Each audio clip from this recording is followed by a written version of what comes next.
Hello everybody and welcome to this video.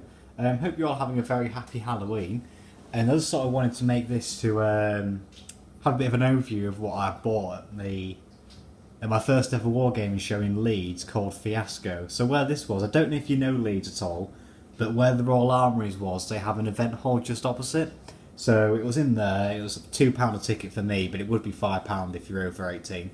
I'm off there by about 6 months, so taking full advantage of my £2 entry. So yeah, it was for my first show. It was actually really good. I met up with a lot of what do you call them? Stands. Talked to a lot of people there. Had a look at some of the games. I didn't really play too many because whenever I came to the stands, there was people already playing, so I couldn't really get involved. That was a really way of saying involved. Never mind. Anyway. So yeah, I'll just go into what I got. So first of all, I got this, they had a new range, did ironclad miniatures for the Prussians, and as you know, I'm very interested in Prussia, hence the Reichs here and everything. So I thought I'd buy this jaunty looking officer. He's got a bit of a beer belly, and if you've ever seen the film Those Magnificent Men and Their Flying Machines, he looks very much like the German officer from that.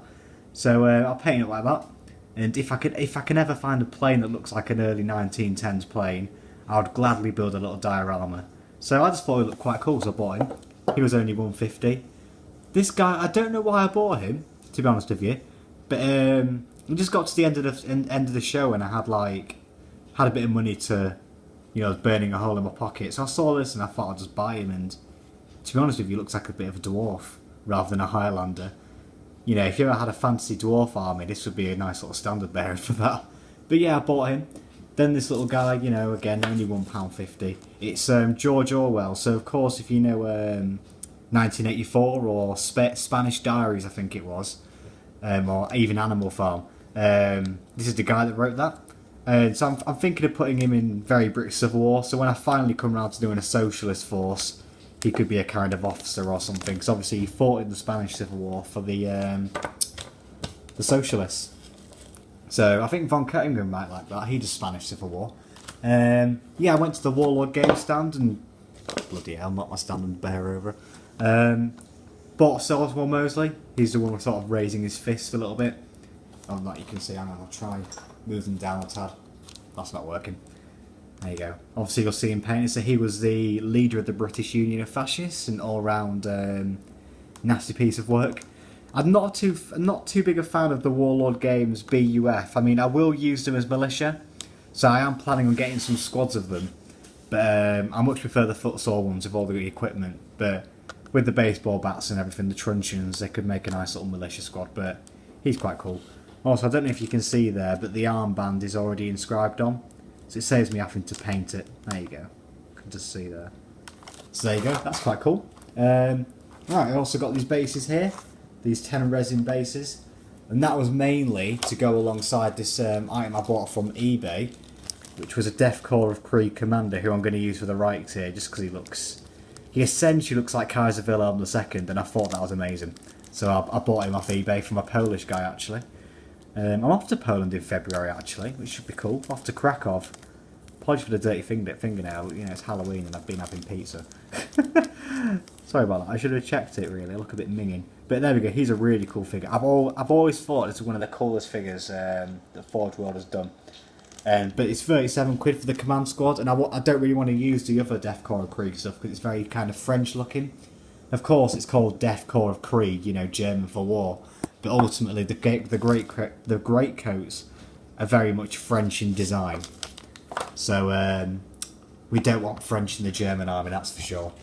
Anyway, this is kind of the main product really I got. So it's a 1930s British house from Sally Forth. And I talked to these guys before a lot actually about very British Civil War. I've emailed them backwards and forwards and talked to them at the show. So, about armies' ideas for the war and everything. So only 20 quid as well. It's quite a big piece. They had a board there. I didn't take any pictures sadly, so sorry about that. But the kind of Operation Sea Lion and the British town they had there looked amazing. So that was a really nice board, and it was all using these buildings. So I just need to print off the walls to give it that kind of realistic look. And then get that built up. I'm quite looking forward to doing that, especially because I don't have to paint it, because I'm not really a massive fan of painting buildings. But I might do it in the future, but for now I'm happy with using that kind of printed method. And then just to cap it off, I also got these 5 trees here, so just put them there. They're not. They're quite small trees. It was 5 for a tenner, so they look like that. And personally, I think it makes a nice little forest, you know. So I don't really have too much natural scenery. I've got a lot of 40k scenery because I bought a big bundle, but I haven't got too much of actual like historical kind of scenery. So I thought this was quite nice, you know. They had loads of scenery there. There's a guy that was selling really nice roads as well, so I've got his leaflet and I might buy some in the future. So yeah, that's essentially what I got from the show. It was a really good show, and I'll definitely be going to more in the future. Fingers crossed I'll be going to Salute next year. I mean, that'll be really nice. But yeah, there we go. I hope you enjoyed this sort of quick video, and some kind of hint at the next video, or not the next, but one in the future. I'm going to be doing a very British Civil War factions overview. So I've asked the guys on the Facebook page to send in pictures of their models and armies, and I'm going to do a narration of the different factions. So if you're a new player, or you're just kind of interested in the war, you know, have a bit of background about it, and you can know who you'll be fighting for. So yeah, that's essentially everything I've got to say, really. Hope you enjoyed this kind of quick loot video, and I'll catch you in the next one. Bye, guys.